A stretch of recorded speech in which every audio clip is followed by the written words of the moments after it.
मुझे बहुत खुशी है कि 29 की 29 सीटों पर मध्य प्रदेश में भारतीय जनता पार्टी का परचम लहरा रहा है और जिस एक सीट पर सबकी नजर थी छिंदवाड़ा, वहां पर भी भारतीय जनता पार्टी काफी आगे चल रही है। माननीय मोदी जी के विकास, माननीय मोदी जी की जो जन कल्याणकारी योजना है, ये उसका असर है, उसका परिणाम है।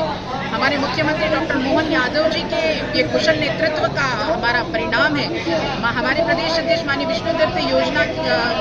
विष्णुदत्त शर्मा जी की जो संगठनात्मक पकड़ है, उसका ये परिणाम है। सारे कार्यकर्ताओं ने जो मेहनत की है, उसका परिणाम है। मैं सबको बहुत बहुत धन्यवाद देती हूँ और 29 की 29 सीटों पर भारतीय जनता पार्टी का परचम लहरा रहा है, उसके लिए समस्त मध्य प्रदेश की जनता को मैं धन्यवाद देती हूँ।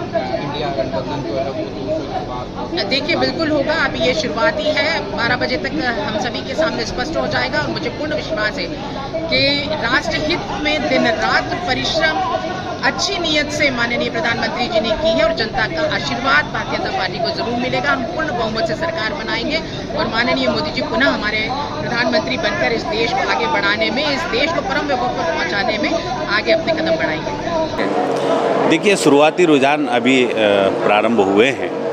भारतीय जनता पार्टी पूरे देश भर में बेहतर प्रदर्शन करते हुए मजबूती के साथ मोदी जी के नेतृत्व में तीसरी बार देश में सरकार बन रही है और ये सरकार भारत के शक्तिशाली, समृद्ध और सशक्त और आर्थिक नीतियों में भी मजबूती प्रदान करने के लिए बन रही है और ये जनता का विश्वास भारतीय जनता पार्टी के साथ है। सबका साथ, सबका विकास, इसीलिए सबका विश्वास भाजपा के साथ है। किन मुद्दों पे जो है बीजेपी इस बार सरकार बना रही है, आपको क्या लगता है, क्या फैक्टर रहेंगे? देखिए, मुद्दे बहुत साफ से हैं कि भारतीय जनता पार्टी ने अपने संकल्प पत्र में जिन बातों की घोषणा की है, पिछले 10 सालों में सरकार इस देश के अंदर मोदी जी के नेतृत्व में काम कर रही है और भारत की जनता को और विश्व स्तर पर दूसरे देश भी देख रहे हैं कि भारत को एक सशक्त और मजबूत नेतृत्व मोदी जी के रूप में मिला है, भारतीय जनता पार्टी की सरकार के रूप में मिला है। तो भारतीय जनता पार्टी ने जो काम किए हैं, चाहे वो भगवान राम जी के मंदिर की प्राण प्रतिष्ठा का विषय हो, मंदिर बनाने की बात हो, धारा 370 को समाप्त करने की बात हो,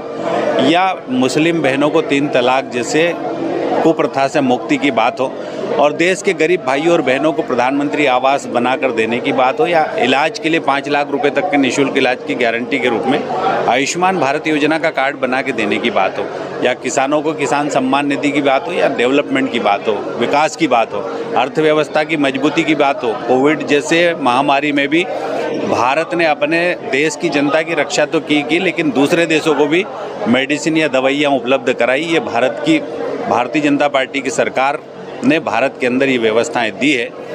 इसलिए इन सब मुद्दों को अगर हम मिलाएं और मोदी जी के नेतृत्व और मोदी जी की काम करने की गारंटी, मोदी जी की सारी गारंटियों ने मिलकर इस देश में भारतीय जनता पार्टी की सरकार तीसरी बार बन रही है और यही गारंटी मोदी जी की तीसरी बार सरकार बना रही है। बीजेपी की सरकार बन रही है, लेकिन 400 पार की बात कही थी। इंडिया गठबंधन जो है 200 के करीब। देखिए, बीजेपी ने 2014 में जितनी सीटें जीती थी, 2019 में उससे बेहतर सीटें जीती और 2024 में उससे ऊपर सीटें जीतेगी।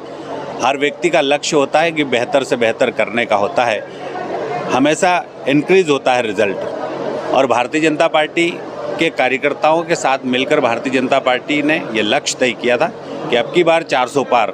तो आप देखिए, शाम तक के रुझान में हम 400 पार के नजदीक होंगे। बहुत बहुत धन्यवाद। अगर आप ये वीडियो YouTube पर देख रहे हैं तो हमारे चैनल को सब्सक्राइब करें और बेल आइकन को दबाना ना भूलें। अगर आप Facebook पर ये वीडियो देख रहे हैं तो हमारे पेज को लाइक करें।